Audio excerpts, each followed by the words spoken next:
Hello and welcome back to the Nasty Metal Production on YouTube, and welcome to another album of the week. This is episode number 116. Now, if you had seen last week's episode, which was episode number 115, which is focused on Slave to the Grind, the second album from Skid Row, at the end of it, well, the album that I kind of had scheduled for this episode obviously has now been changed, because I just ended up realizing what is going to turn 40 years old tomorrow. That is none other than one of the, definitely considered one of the band's most, one of their best albums for sure. It is considered a classic album in their discography. It is the 8th album from the legendary Öyster cult. It is Fire of Unknown Origin, which was originally released on June 22nd, 1981, through, of course, Columbia Records, and, of course, produced by the legendary late Martin Birch. Alright, since, of course, I know I think it was like 2 weeks ago, I, of course, had at least showcased, or at least focused on their, at least one of their at least what was considered their very last album until last year. That was Curse of the Hidden Mirror, which was not really, again, it wasn't their best record. But, of course, sooner or later, I had to at least focus on an album that is definitely considered one of the best records, and it is a classic. Again, Fire of Unknown Origin. So, this, of course, follows 1980's impressive album that was Cultosaurus Erectus, which was a return to form, I guess, in many eyes, I would say, was, in my eyes at least, it was a return to form after releasing the somewhat very lackluster Mirrors. That's kind of almost a thing with Öyster cult. By the time after they had released at least, their first 3 albums, which I still consider classic albums altogether.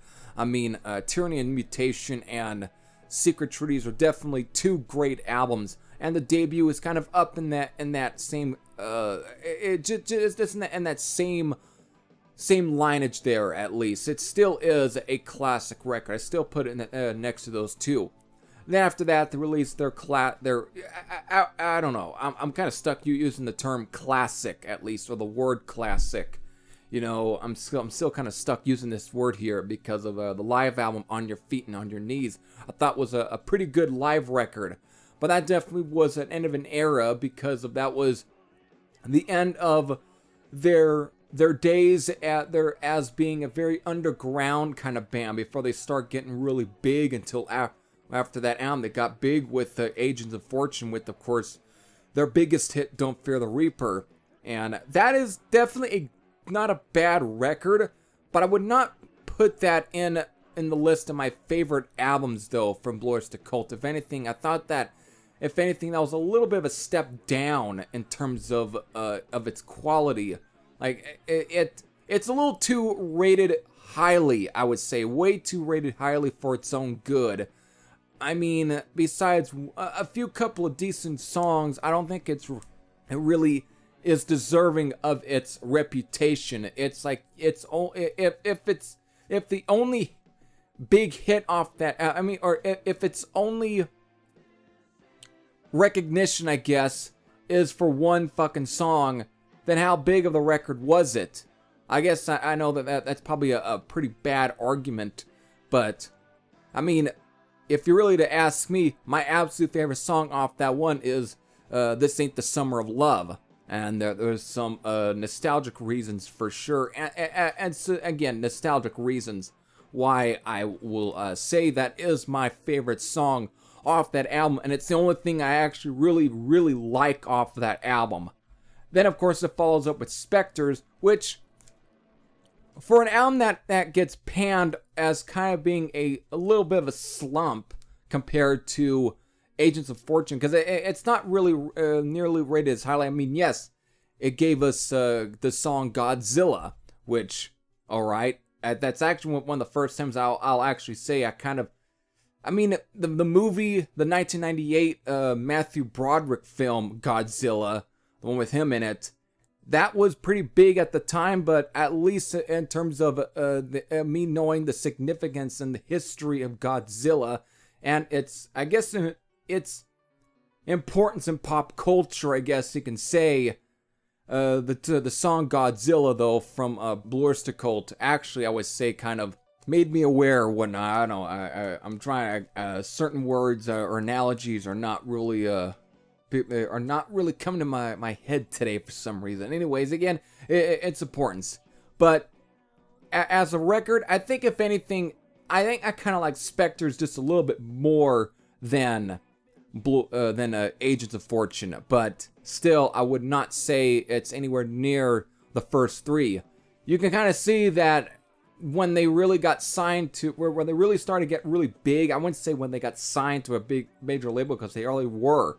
But in terms of their popularity starting to really rise, I feel like the quality really began to dip a bit, because it wasn't nearly as, it didn't have a groundbreaking feel that at least those first three albums had.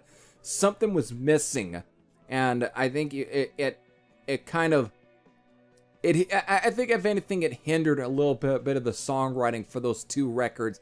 And of course, then comes Mirrors, and well, we all know that how kind of mediocre that album was. It just, they tried to be they really wanted to stay on the radio, if anything. They tried to, but I don't think the success really did very well for them, as when they were not trying to write radio ready kind of songs. If anything, it just, I felt like everything just was starting to kind of dip a little bit. I know that this is a little unpopular opinion, but that this is definitely from spending years of listening to some of the records, and most of their records, I've come to really have a very big preference of what I tend to really like from Blue Öyster Cult and what does for me. And I feel like Agents of Fortune, Spectres, and Mirrors, I feel like, are kind of almost sounds that almost blend in a little bit, because of they all have that sort of commercial, sort of mainstream radio quality to them, but there's not really anything of that sort of real spark in the writing that kind of grabbed me from those first three. But again, this is only just my opinion, so you don't have to, or at least agree with it. You can disagree with it. Again, I'm not saying any of those albums are really bad. It's just that they don't really pop out at me as being like they're absolutely amazing. I mean, Spectres, I think, is probably the best of those three albums, if you ask me. In terms of quality, it's a little more consistent than Agents of Fortune. And that's, I think, is one of the biggest issues, is the consistency. Is like the first three I thought were pretty consistent all around. Whereas everything with Agents of Fortune, Spectres, and Mirrors, not everything is nearly as consistent in terms of the track listing, placing, and of course the overall writing. Everything, it's a little bit too jumbled around. It's a little herky-jerky, because they're trying to, they're songs that show, that still resemble that sort of same sort of really interesting brilliance, that mystique that they had on those first three, whereas there's songs that you can tell that they're trying, or they're almost phoning in a hit. Sometimes it kind of worked on some of the songs on those albums, but not really much. And especially in the case of Mirrors, they really tried, and I think it sucked. And again, it's probably all Tom Werman's fault. Tom Werman, I'm sorry, but I think that guy's a little bit too overrated as a producer, because some of the albums he touched most of the time sucked. The production sucked. He was a horrible producer for a mainstream guy. The only thing he ever did good, I would say, was Shot at the Devil from Motley Crue. That's the only album he ever at least touched that actually sounded pretty freaking good. The rest of it sounded like absolute shit. So he can suck a dick for all I care. And I'll probably will at least be on Dee Snider's side when shitting on Tom Werman. Fuck that guy. Anyways, I know Molly Hatchet. I think, again, he was probably more suited for bands like that, or maybe Ted Nugent, than really bands like Blue Öyster Cult, who actually deserves a more interesting producer. Again, there's a reason why Murray Krugman and Sandy Pearlman were the best duo for producing Blue Öyster Cult, because they at least understood it. At least until 1980s Cultosaurus Erectus, which again, I don't have to really talk too much about because I already did a video basically discussing that record and giving my full opinions on it, and I've raved about it. Martin Birch, I feel like, is one of the, after Murray Krugman and Sandy Pearlman, that really understood Blue Öyster Cult the best, because he definitely made sure how they wanted the sound.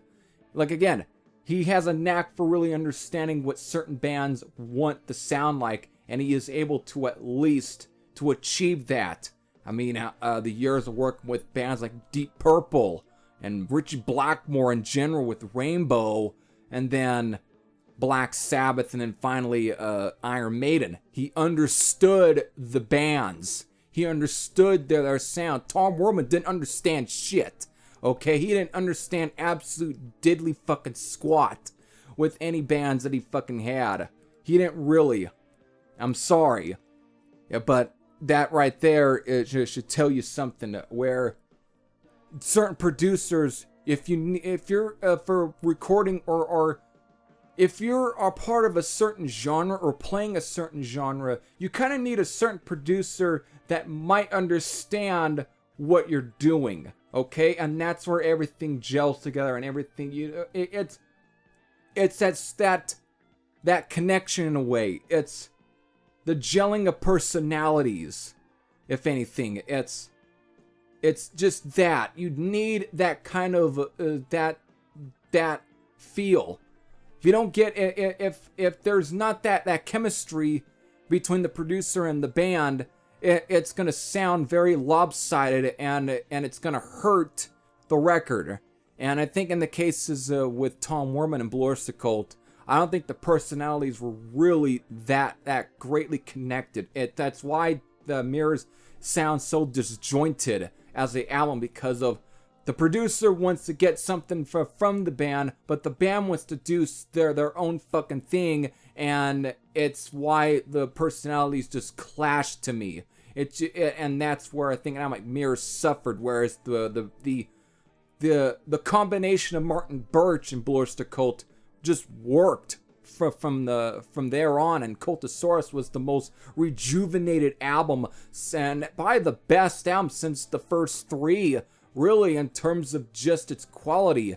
And finally, again, after the album was released, it did pretty. It wasn't the biggest hit for the band, but it was a really good beginning point of them really getting back that creative juices of being really out there, back to being what they once were when they first started releasing their albums from at least 1972 to 73, basically, that long, and it did great for them.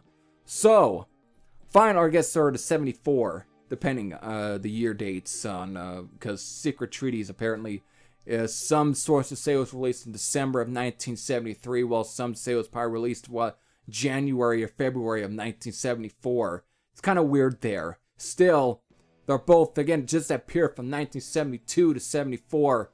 That was a really good creative time period for Blue Öyster Cult, because they were just young and hungry.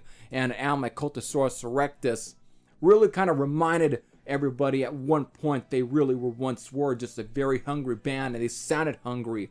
And of course, since they're during the sort of growing horde of the new wave of British heavy metal movement, and the sort of typical sort of resurgence of that hard rock heavy metal sound, that it was at one point was kind of popular, though, in the sort of early to mid 70s. It really was. It made, and I think Blue Öyster Cult did a great job, or at least made the right move, I shall say, in gaining Martin Birch. And so Cultosaurus Erectus did pretty good for them, and it got them on a tour with Black Sabbath, another band. Again, Martin Birch was producing at the time. Then, since this was during the Dio era of Black Sabbath, that's where it was titled the Black and Blue Tour. And I think that there was a a VHS release of there, because it was recorded. It was all recorded live for video releases, and I think also then the last time I think it was ever domestically released was, I think it was either Laserdisc or DVD. It made it at, I think it kind of made it to DVD, but that was about it. It never, or was it just Laserdisc? I think it was just Laserdisc. If actually, you know what, it was. I can't remember, but it made it to one of those formats, but it never got re-released, so it probably will never will. And that's all up to Tony Iommi, apparently. He's the one that has the keys to let anyone touch any of the masters or the sources for those videos, and including Blue Öyster Cult's portion of that video, anyways. Apparently, too. Again, apparently he just was never satisfied with it, which has got kind of weird. And I think Buck Dharma, aka Donald Rozier, I think he's. I guess it bums him out a little bit, but again, he understands that that's all up to Tony Iommi, and I think he had no problem doing the tour. But I guess so there was I don't know, something. It's so, I guess you can say again, back to the sort of the personalities and the chemistry.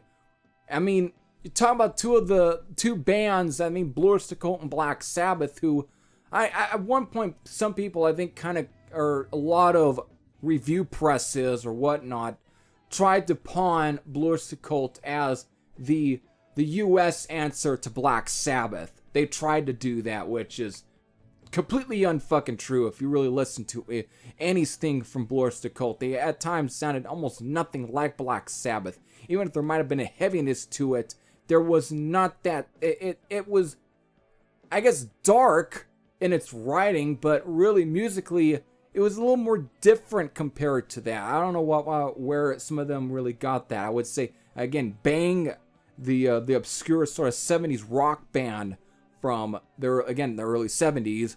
Fuck. They, I think, were more closer to being the U.S. answer to Black Sabbath than Blue Öyster Cult ever were. So, I guess maybe, I don't know. It's a little bit complicated to kind of to really understand why Tony Iommi kind of feels the way he does towards the tour that he had with Blue Öyster Cult during that period. It's weird. Either way, got them to do that, and then finally, from spring of 1981, they of course head into the Kingdom Sound Studios in Long Island, New York, which is, and of course the Audiment in San Francisco, California, basically 2 studios to record the follow-up to Cultosaurus Erectus, that being Fire of Unknown Origin. Again, bringing back producer Martin Birch, which of course this will ultimately be the last album that Martin Birch would produce for Blue Öyster Cult. And again, it gets recorded and officially released through Columbia on June 22nd, 1981. So without further ado, since I spent quite a bit of time kind of talking and just discussing about the whole sort of stuff leading up to this album and just my personal opinions on some of the albums prior to Cultosaurus Erectus and whatnot, let's finally get into Fire of Unknown Origin. So, what do we have with Fire of Unknown Origin? We have at least about 9 songs on this album, and it all clocks in at 39 minutes and 6 seconds. So, these 9 songs are beginning with the title track, which actually is a very older song, actually. Apparently goes back to apparently it goes all the way back to Agents of Fortune, apparently, if I'm not correct.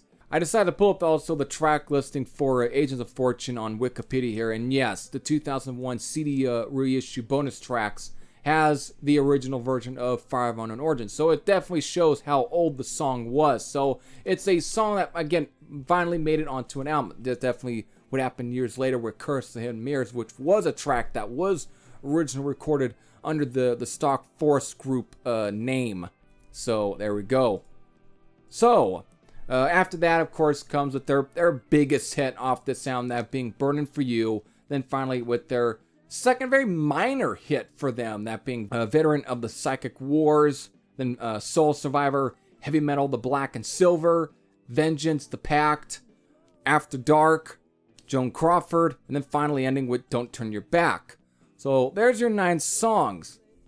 And just where Cultosaurus erectus kind of, it picks up where that album kind of leaves off. I mean, it's very similar.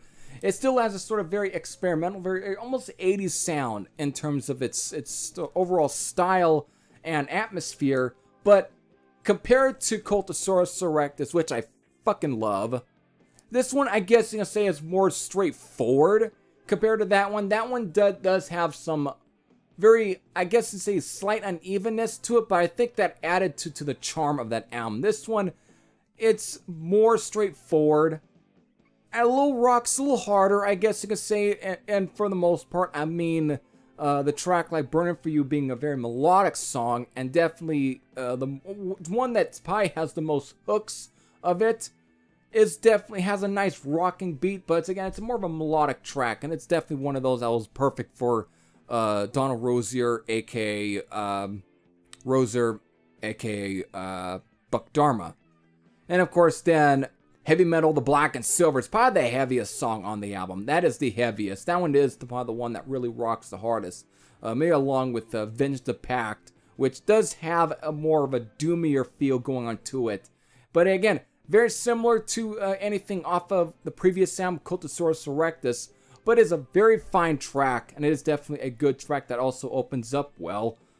Side B, the second half of the album. Then, of course, then you have also maybe other tracks like, I would say, you know what, the kind of from there, you kind of, at least again, it does have some, I mean, yes, it rocks a little bit. I mean, the songs like Soul Survivor and After Dark kind of have some rock to them, but it's almost After Dark, which the way it begins, that this entire beat always for some reason reminds me of the beat to Dancing With Myself from Billy Idol. It's that same beat where it starts with the drums and you got the sort of, again, the very simple bass line, just again cruising along with the beat and then into the track. So After Dark kind of has that sort of almost very new wavy punky kind of beat to it, but it still has a rock edge to it, but it's that sort of same similar beat to me.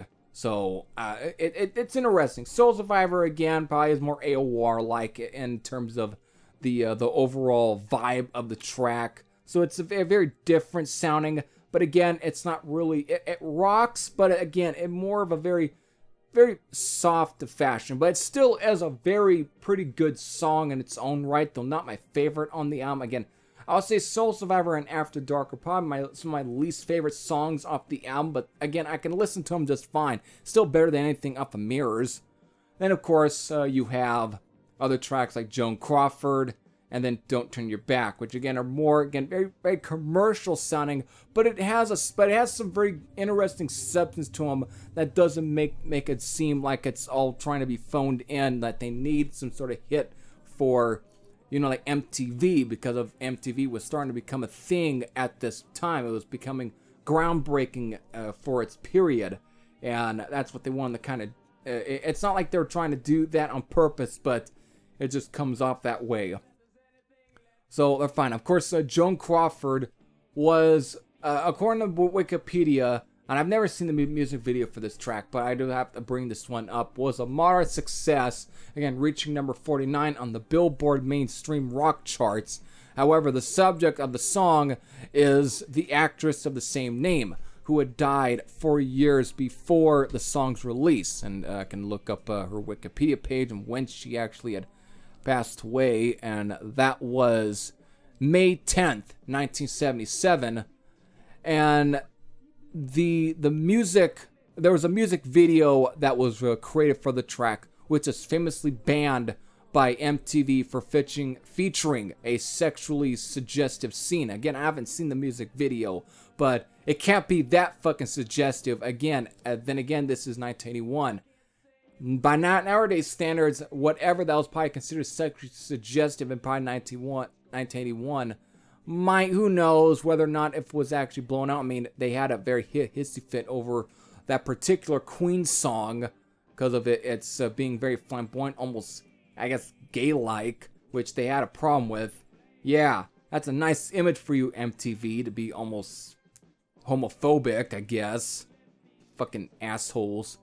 Still, they obviously had problems, and of course the lyrics for Joan Crawford were definitely very dark humor, and they were known for that. And of course they would revive that for, of course, the last album with Florida Man off the Symbol Remains. So they were definitely known for really adding a lot of dark humor to some of their songs, and Joan Crawford was definitely one. Though it was never really meant to be in poor taste. It just was something like, yeah, this might be, you know what, we'll definitely push the envelope, but just a little bit. You know, definitely, I guess, shock in some cases, but again, it just shows that a band like Blue Öyster Cult can have fun with it, even if they're trying to be serious at some cases too, but not trying to be too serious for the sake of it. But we do have to also bring up Veteran of the Psychic Wars, which was actually, I don't think it was ever considered to be ever put on the heavy metal animated movie soundtrack, because it's one of the main reasons why the song really got any sort of notoriety was because of it was used for the heavy metal movie animated in the movie and the soundtrack. However, I think originally the song Heavy Metal, the Black and Silver, I think was actually the one that was meant to be released for, or at least used for the movie. I think they wanted it, they recorded it, I think, specifically for that film. I think, I don't know, I might be coming up with some sort of different story. Maybe it's something that's all made up. But because since the track is called Heavy Metal, the Black and Silver, and obviously some of the songs on the Heavy Metal animated movie, there are some songs that will have the word heavy metal, or at least the title of it, and for the song. I mean, Sammy Hagar being one. So they probably had intentions of having the song being used for that movie. However, what got picked in the end was Veteran of the Psychic Wars, and I think probably fit a little bit better, because that fucking scene where it does get used actually fits that scene perfectly, because it's really haunting, and it has a real nice sort of interesting. This is probably my absolute favorite song off the album. And again, normally when it comes to some of the songs, normally I like to pick a lot of the heavier stuff, but for as many years, I think, spending time with this album, I think Heavy Metal, the Black and Silver is probably definitely, to me, my personal favorite song off the album, but Veteran of the Psychic Wars is my second personal favorite. There's something the atmosphere of the song, the overall content of it, the story that it's trying to tell, and the picture that it's trying to paint is fucking brilliant. It's dark, but the thing is, it almost has a way of being very. It really paints a really almost very dark post-apocalypse. Basically, it really paints that sort of thing, and it's a little bit a little eerie in some of it. But again, the way that they came up with this track is just fucking brilliant. It's easily, along with Heavy Metal, the Black and Silver, one of the best songs off this album, period. And again, Vengeance of Pact is probably my third good track off the album, but that's about it. So again, there's at least 3 good songs. I mean, the title track is also pretty good too. I do have to bring up on some of the writers for some of the songs. I mean, for the song Fire of Unknown Origin, because given probably how old the song is, or how old it was co-written by Patti Smith. So I should give you very ideas of how old the song was anyways. So she helped write the song. Of course, Burning For You, which was the biggest hit off the album, and probably one of my least favorites, but it does have a very catchy thing to it. And I again, it's probably bad to say least favorite, because it still is a very good track. It's just that it's one of the songs that really got to play the most of it. That's why I like Cultosaurus Erectus a lot, is because of very many songs. Almost half that album, really, or most of that album, hasn't been played to death. You know, it's not overly played. Something like Burning For You was played to death. However, it was co-written by Richard Meltzer, who had written some of their other classic songs for sure. He definitely did. I think one of them being, of course, Don't Fear the Reaper. So again, has a nice hook to it too. Of course, Michael Moorcock did help write Veteran of the Psychic Wars, which is, like I've stated, it's actually one of the best songs off the album for me. Then, of course, John Trivers helped writing Soul Survivor. Sandy Pearlman actually has writing credits on this album. Again, he is co-credited for Heavy Metal, The Black and Silver. Definitely one of the more rocking songs on the album. It's definitely the one that really passes for being a straight-up hard rocker. And it is one of my personal favorites off the album. And, of course, then Trivers also helped write After Dark. And, of course, Alan Lanier having the only ever credited song on this album, and that being the very last song, Don't Turn Your Back. So, there we go. Of course, Eric Bloom, who, of course, does provide most of the vocals on the album, he does provide bass tracks to, of course, Heavy Metal, The Black and Silver. Of course, this Joe Burchard, of course, does provide lead vocals to Vengeance the Pact.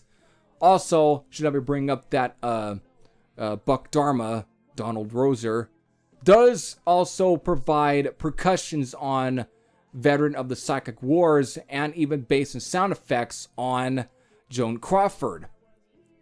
And, of course, then to bring up Albert Bouchard does have mixing credits, though he is uncredited for it. But he is one that was part of mixing. So there we go. So in the end, this was definitely a great album from Blue Öyster Cult, and it is one of my, I would say it's almost as even in terms of my favorites. Again, I would say Cultosaurus Erectus is still my favorite album of these two albums that Martin Birch had produced. But personally for me, that's only personal. But this album still is a good record, and I still like it. After this album, the Albert Bouchard would be fired from the band, and he wouldn't return until the 1990s. So I don't know what was the issues there, but I think there is a lot of still story that I think there is a story to why he got fired. Just kind of sucks because it was a little end. Anyways, though, after that, they do, of course, be part of the August 22nd second annual Monsters of Rock, which, of course, had again, I already mentioned this in one of my from my album of the week review for Come and Get It from Whitesnake, and again for at least mentioning the lineup of the 22nd August second annual Monsters of Rock. So again, the lineup, of course, them being Blue Öyster Cult being on the same bill with Slade, Blackfoot, the New Wave of British Heavy Metal band More, and then Whitesnake, I think I might have mentioned, and of course headlining that Monsters of Rock festival, AC/DC. So there you go. Again, just on the heels of this album for them. So, and of course, in some other parts, I think, of the Monsters of Rock, they also were on the same bill at times, even with Motorhead in certain parts of Europe, which was really cool too. And so, that's always one I would have liked to at least see what Motorhead and Blue Öyster Cult hit. I mean, that's where apparently Lemmy got the idea for the umlauts, and the Motorhead name for the O is from Blue Öyster Cult. Alright, so that's pretty much about it for me and Fire of Unknown Origin.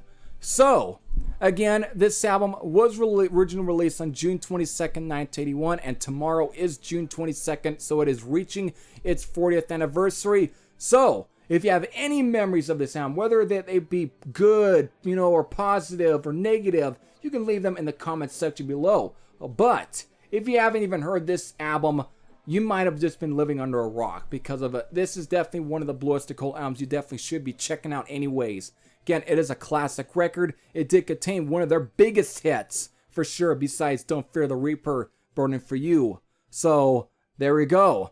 Alright. So that ends episode number 116 of the Album of the Week. So, what is going to be the album for episode number 117 of Album of the Week? Well, let me definitely look. Let me look here. Let me see here. Here we go. So, what is the album? Well, since this was slated for this was the album that was slated for this week instead until I changed it. Next week is going to be what was the scheduled album, that being Direct Line from Dead Ringer, their debut full-length album. Again, a band that was a part of the new wave for British heavy metal movement, but for some reason doesn't get acknowledged, though, for some weird reason, just like with Praying Mantis. So with that is going to be next week's Album of the Week pick. So, with that, hope all of you enjoyed. This is Harry Thrasher saying I am out, and I'll see you all later. Take care, everyone.